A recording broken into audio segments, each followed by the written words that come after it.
Hello students, आज हम पढ़ेंगे करेक्शन ऑफ हाइपरमेट्रोपिया और लॉन्ग साइटेडनेस। हाइपरमेट्रोपिया या लॉन्ग साइटेडनेस आपको पता है, it is the defect of I in which N person can see distant objects clearly but cannot see the nearby objects clearly।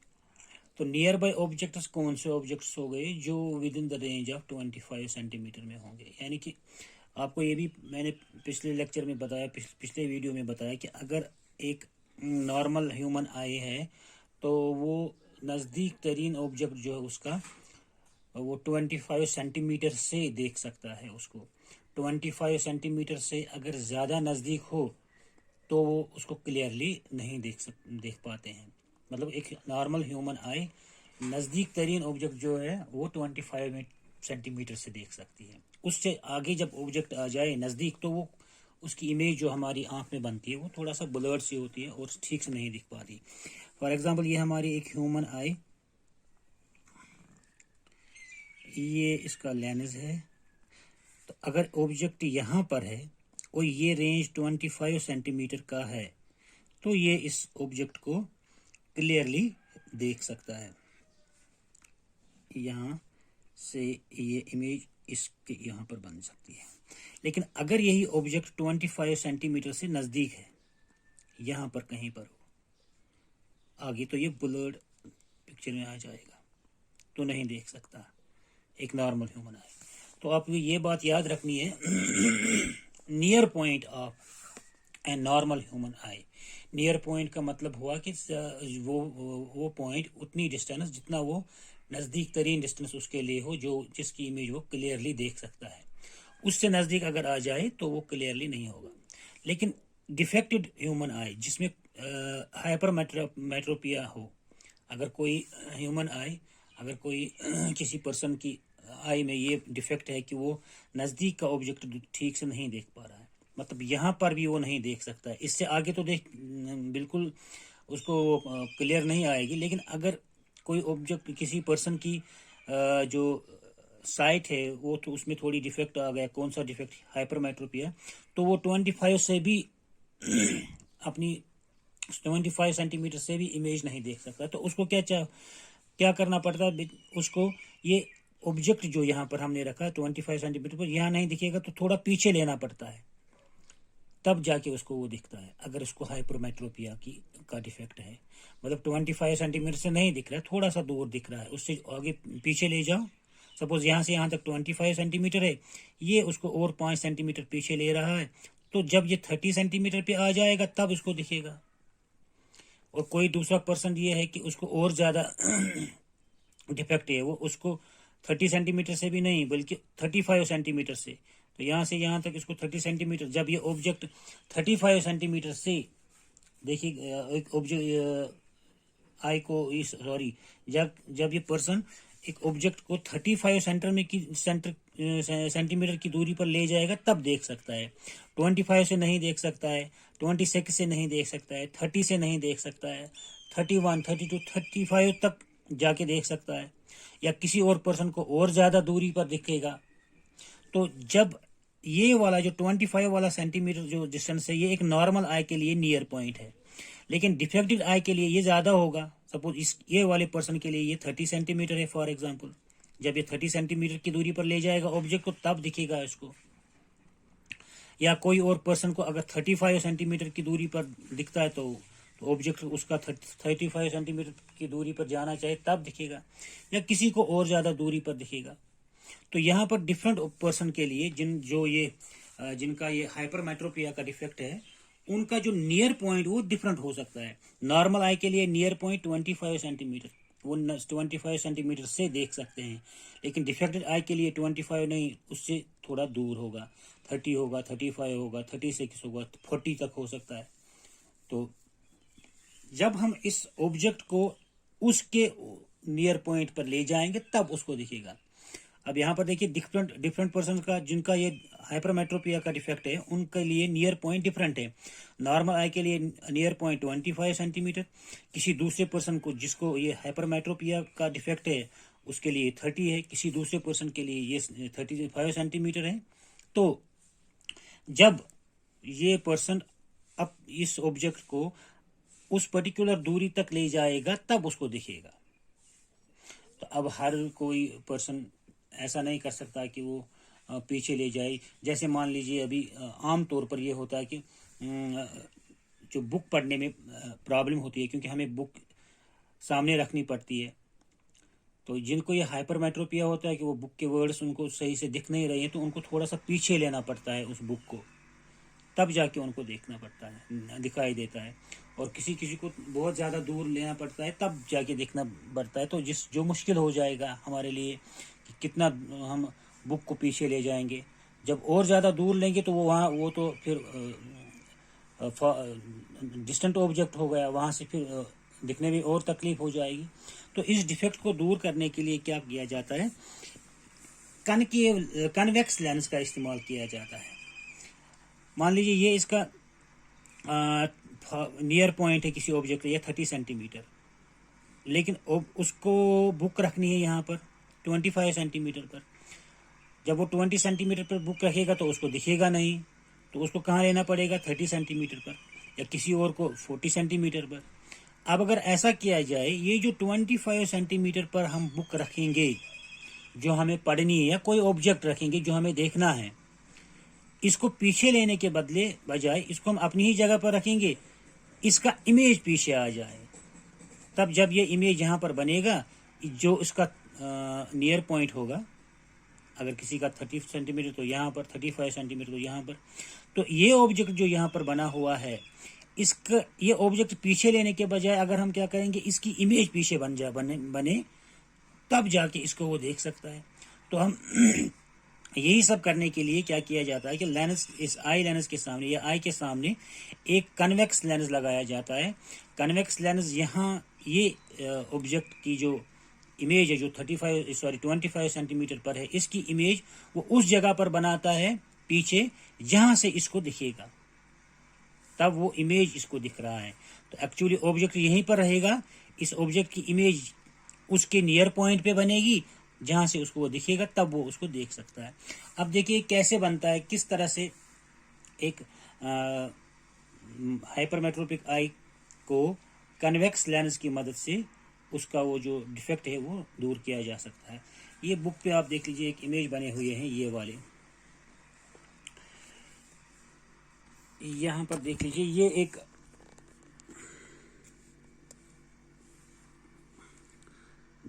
Near point है object का। ये एक normal आई, मान लीजिए एक 25 सेंटीमीटर पर ये एन पड़ा हुआ है, लेकिन इसको हाइपरमेट्रोपिया है, ये नहीं देख सकता है इसको, क्योंकि इसकी इमेज पीछे बन रही है। ठीक है, अब अगर इस ऑब्जेक्ट को हम पीछे ले जाए एन पर, जहां से इसको दिखता है, इस आई को यहां से एन से नहीं दिखता है, बल्कि कहां से दिखता है, पॉइंट एन पर, एन डैश से नहीं दिखता है बल्कि पॉइंट एन से दिखता है। ये अगर 25 या नियर पॉइंट है, इसके लिए ये नियर पॉइंट नहीं है क्योंकि इसको यहाँ पर नहीं दिख रहा है ये, तो ये पीछे अगर ले जाए तब दिखेगा। तो पीछे ले गया ऑब्जेक्ट तो यहाँ से दिख रहा है, इसको आप देख सकते हैं यहाँ पर,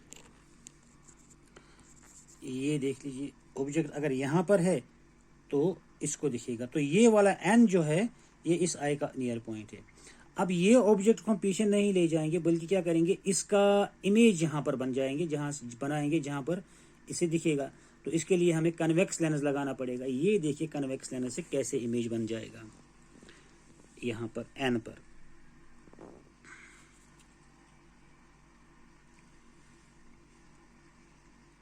अब देखिए ऑब्जेक्ट यहाँ पर है, यहाँ पर एक कन्वेक्स लेंस है, यहाँ से रेज आ रही है इधर की तरफ। तो ये देख लीजिए, इस ऑब्जेक्ट का इमेज ये कन्वेक्स लेंस ने यहाँ पर बना दिया, और यहाँ से फिर इस हमारी आई लेंस पे आ जाती है, और इसका इमेज वो हमारे रेटिना पे बनता है। तो इस तरह से एक कन्वेक्स लेंस क्या करता है एक्चुअली, वो इस नियर बाय ऑब्जेक्ट की इमेज पीछे बनाता है, और पीछे वहां पर बनना चाहिए, इसको ये बात याद रखिए, ये पीछे किसी भी जगह पर नहीं बनना चाहिए, वही पॉइंट पे बनना चाहिए जहां से इस आई को दिखेगा, जो इस आई का नियर पॉइंट है।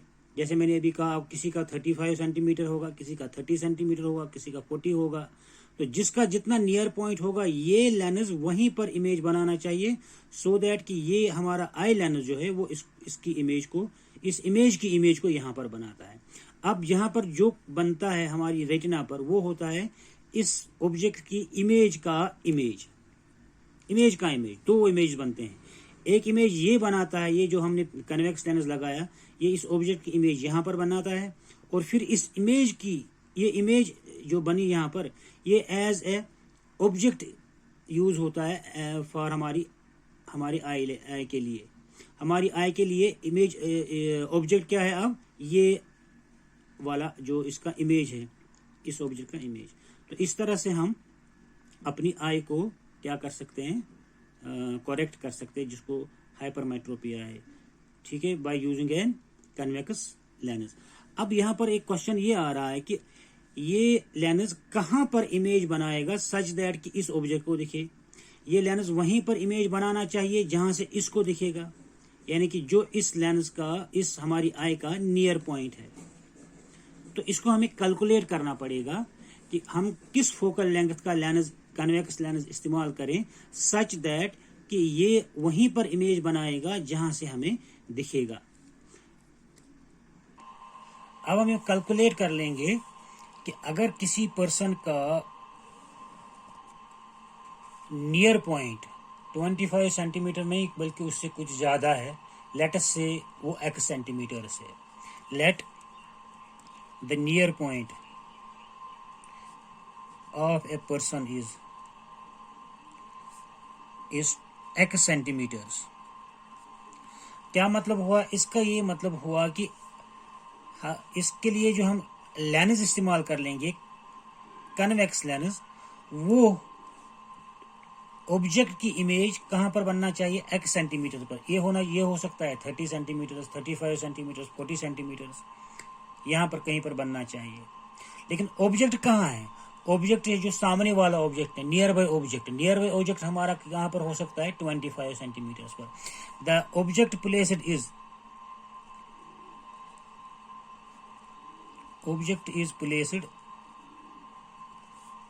Eight 25 centimetres. आई से 25 सेंटीमीटर की दूरी पर ऑब्जेक्ट है, इसकी इमेज बननी चाहिए x सेंटीमीटर इस लेंस से। लेंस हमारा कहां पर है, आंख के सामने। ये वो लेंस है जिससे हम अपना हाइपरमेट्रोपिया का डिफेक्ट जो है वो ठीक करने वाले हैं। तो ये लेंस, कन्वेक्स लेंस जो हमने यहाँ पर आंख के सामने लगाया, ये इस 25 सेंटीमीटर वाले ऑब्जेक्ट की इमेज कहां पर बनाना चाहिए, x सेंटीमीटर की दूरी पर, यहां से यहां तक x सेंटीमीटर की दूरी पर। तो हमें देखना है कि किस फोकल लेंथ का हमें लेंस चाहिए। फिर तो हम यहाँ पर लिखेंगे, देखिए इस लेंस के लिए ऑब्जेक्ट का डिस्टेंस u कितना है, u is equal to -25 centimetre. v कितना है, v यहीं पर पीछे की तरफ है, इसी साइड में, जिस साइड में ऑब्जेक्ट है। तो v हो गया माइनस x सेंटीमीटर, क्योंकि ये x जो है कुछ भी हो सकता है, किसी के लिए 30 सेंटीमीटर, किसी के लिए 40 सेंटीमीटर, किसी के लिए कुछ भी हो सकता है। तो इसलिए हम इसको x लिखेंगे, ये कोई भी आर्बिट्रेरी वैल्यू। लेकिन चूंकि ये इस साइड में आ रहा है तो ये हो गया -x सेंटीमीटर। तो अब हम फोकल लेंथ निकालेंगे कि कितना फोकल लेंथ होना चाहिए हमारे इस लेंस का, सो दैट इमेज यहाँ पर बन जाए x सेंटीमीटर पर। तो we use the formula, we know 1/f is equal to 1/v minus 1/u, ये फार्मूला है। तो 1/f किसके बराबर होगा, फिर 1/f is equal to v कितना है, -x, माइनस u कितना है, वो भी -25 सेंटीमीटर से। तो ये बन जाएगा हमारा 1/f is equal to, it is 25 minus x divide by, ये -x यहाँ पर, सॉरी, हाँ एक minute please. 1/f is equal to 1/, x हो गया माइनस एक्स, 1/v हो गया माइनस एक्स क्योंकि एक्स माइनस है, माइनस 1/25, 25 कितना है, सॉरी 1/u है ये, 1/u, u कितना है -25 सेंटीमीटर, तो -25 सेंटीमीटर, तो ये बन जाएगा 1/f is equal to 1/-x plus 1/25 centimetre. तो बन जाएगा 1/f is equal to 25 -x divide by -25x। ठीक, तो आप इसको लिख सकते हैं 1/f इज इक्वल टू, ये माइनस आप ऊपर करिए पहले, तो ये बन जाएगा -25 -x डिवाइड बाई 25x। अब हम इसको ऐसे भी लिख सकते हैं 1/f इज इक्वल टू, ये माइनस से इनके अंदर वालों की साइन चेंज हो जाएगी, तो ये बन जाएगा x - 25 डिवाइड बाई 25x। तो इस फार्मूले से हम निकाल सकते हैं कि हमें फोकल लेंथ कितनी चाहिए सच दैट की इमेज बन जाएगी x सेंटीमीटर से। यहीं पर देख लीजिए, तो फोकल लेंथ कितना होगा f, इसका reciprocal, so f is equal to 25x divide by 25x divide by x - 25। तो ये फोकल लेंथ का हमें चाहिए एक लेंस जो हमारी आई के लिए हाइपरमेट्रोपिया का डिफेक्ट दूर करेगा और जो वहां पर इमेज बनाएगा जहां से हमें दिखेगा। एक एग्जांपल ले लेते हैं, for example a person can see a nearby object at a distance of 40 centimetres. कितनी दूरी से देख सकता है वो? 40 सेंटीमीटर। नॉर्मल आई कितनी दूरी से देख सकता है नियर बाय ऑब्जेक्ट? 25 सेंटीमीटर से। लेकिन ये पर्सन देख रहा है कहां से? 40 सेंटीमीटर से। तो इसको हाइपर कौन सा डिफेक्ट है? सबसे पहले अब यहां पर लिखेंगे what type of defect he has. दूसरा पार्ट, what type of lens he should use to correct the vision, and of what focal length, किस फोकल लेंथ का लेंस वो इस्तेमाल करें और कौन सा लेंस इस्तेमाल करें। सबसे पहले आपको पता है कि ये देखो नियर बाय ऑब्जेक्ट 40 सेंटीमीटर की दूरी से देख रहा है, तो मतलब इसको कौन सा है? हाइपरमेट्रोपिया। तो हम इसको लिखेंगे आंसर इस तरह का क्वेश्चन का, the person is facing from the defect of hypermetropia. तो इस हाइपरमेट्रोपिया के लिए हमें कौन सा लेंस चाहिए? He should use a convex lens. तो फोकल लेंथ कितनी चाहिए वो हमें कैलकुलेट करनी पड़ेगी। सो इमेज कहां पर? इमेज डिस्टेंस ये फोकल लेंथ के लिए इस्तेमाल करें। कितना है, कहां पर इसका इमेज बनना चाहिए? जो हम लेंस इस्तेमाल करेंगे वो कहां पर इमेज बनाना चाहिए सच दैट हमारी आंख को दिखे? वो 40 सेंटीमीटर की दूरी पे बनाना चाहिए। So that means image distance v is equal to -40 centimetre. ठीक है। अब ऑब्जेक्ट डिस्टेंस क्या है? ऑब्जेक्ट डिस्टेंस u, ये कितना होता है? ये हमारी नियर बाय डिस्टेंस जो है हमारी नॉर्मल आंख के लिए वो कितना है? 25 सेंटीमीटर, -25 सेंटीमीटर। तो फोकल लेंथ निकालेंगे। सो 1/f, अभी आपने यहाँ पर ये फार्मूला लिख लिया, f इज इक्वल टू, ये देख लीजिए हमने जो इस्तेमाल किया 25x divide by x - 25, that means 25 into 40 हमारा, क्योंकि x कितना है यहाँ पर इस क्वेश्चन में 40 डिवाइड बाई 40 - 25, तो ये बन जाए कितना? f is equal to 1000 divide by 15। अभी 1000 डिवाइड बाई 15 जितना निकलेगा वो हो गया फोकल लेंथ। तो ये बन जाएगा लगभग 66.66 सेंटीमीटर। तो यहां पर देख लीजिए कि इस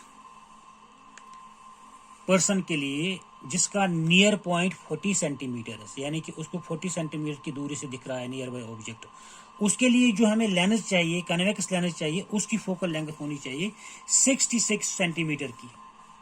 तब जाके उस का जो लेंस होगा वो इमेज बनाएगा 40 सेंटीमीटर की दूरी पर, और उस जब इमेज 40 सेंटीमीटर की दूरी पर बन जाएगी यहाँ पर, तब ये हमारा आई लेंस उसको देख सकता है। तो यहाँ पर एक और चीज़ मैं बता दूं, देखिए ये फोकल लेंथ हमें ये इस हाइपरमेट्रोपिया के लिए कौन सा लेंस चाहिए? हाइपरमेट्रोपिया के लिए हमें चाहिए कन्वेक्स लेंस, और कन्वेक्स लेंस की फोकल लेंथ होती है पॉजिटिव।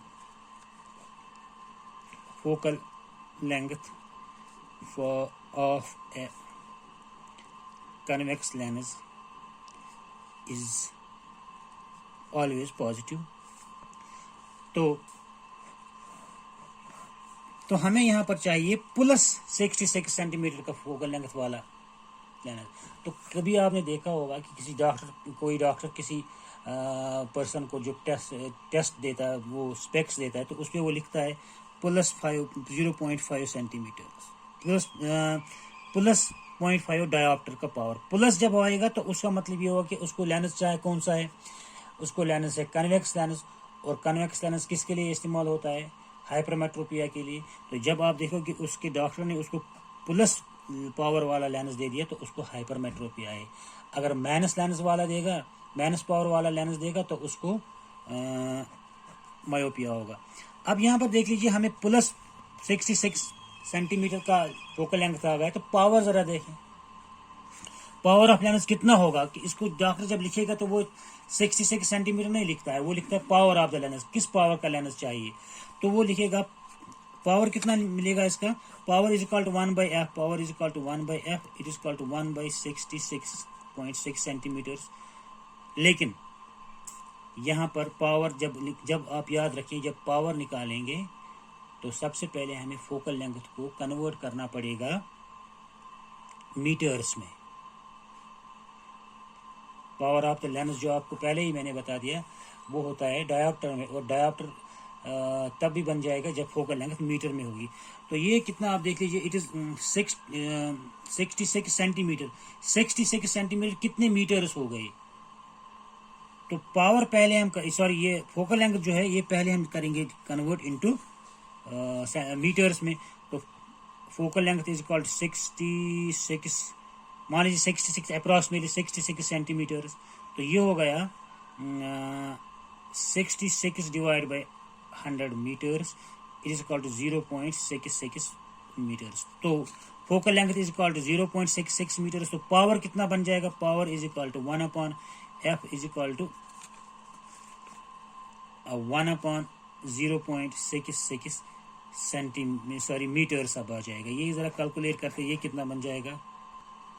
तो 1/0.66 ये ऑलमोस्ट बनता है हमारा 1.5, ऑलमोस्ट लगभग। आप इसको कैलकुलेट करिए, हो सकता है ये गलत हो जाए। 1.5 डायोप्टर्स। अब याद रखिए, यहाँ पर मैंने ये थोड़ा सा एक प्रॉब्लम भी सॉल्व किया कि अगर किसी पर्सन को नियर बाय ऑब्जेक्ट वो 40 सेंटीमीटर की दूरी से दिख रहा है, तो उसको कौन सा लेंस चाहिए? सबसे पहले उसको कन्वेक्स लेंस चाहिए। किस फोकल लेंथ का? ये फार्मूला इस्तेमाल करेंगे, f is equal 25x divide by x minus 25। तो वहाँ से हमें निकला इसको जो लेंस चाहिए उसका फोकल लेंथ होना चाहिए 66 सेंटीमीटर्स का, सो दैट इसकी नियर बाय ऑब्जेक्ट की इमेज बन जाएगी 40 सेंटीमीटर की दूरी पर, तो उसको वो दिखे। फिर साथ ही में हमने पावर निकाला, पावर ऑफ द लेंस क्या होना चाहिए। तो यहाँ पर एक और चीज़ हमने बता दिया कि पावर, ये चूंकि कन्वेक्स लेंस है तो इसका पावर प्लस में आ जाएगा, इसकी फोकल लेंथ प्लस में आ जाएगी, तो पावर भी प्लस में आ जाएगा। पावर कितना आ जाएगा? पहले 66 सेंटीमीटर को आप करेंगे कन्वर्ट इसमें मीटर्स में, तो ये बन जाएगा 0.66 मीटर्स। तो फिर पावर निकालेंगे तो वो पावर इसका 1.5 डायोप्टर का होगा। कि अगर किसी ऑब्जेक्ट को, किसी पर्सन को 40 सेंटीमीटर की दूरी पर दिखता है नज़दीक वाला ऑब्जेक्ट, तो उसको एक लेंस चाहिए, कन्वेक्स लेंस, जिसका पावर होना चाहिए प्लस 1.5 डायोप्टर्स। तो ये हमने देखा कि अब ये पावर ऑफ द ये एक हाइपरमेट्रोपिक आई को किस तरह से हम करेक्ट कर सकते हैं। इससे पहले हमने देखा कि मायोपिक आई को किस तरह से करेक्ट करेंगे। तो अगले वीडियो में हम कुछ और बात करेंगे डिफेक्ट्स के बारे में। तब तक के लिए गुड बाय।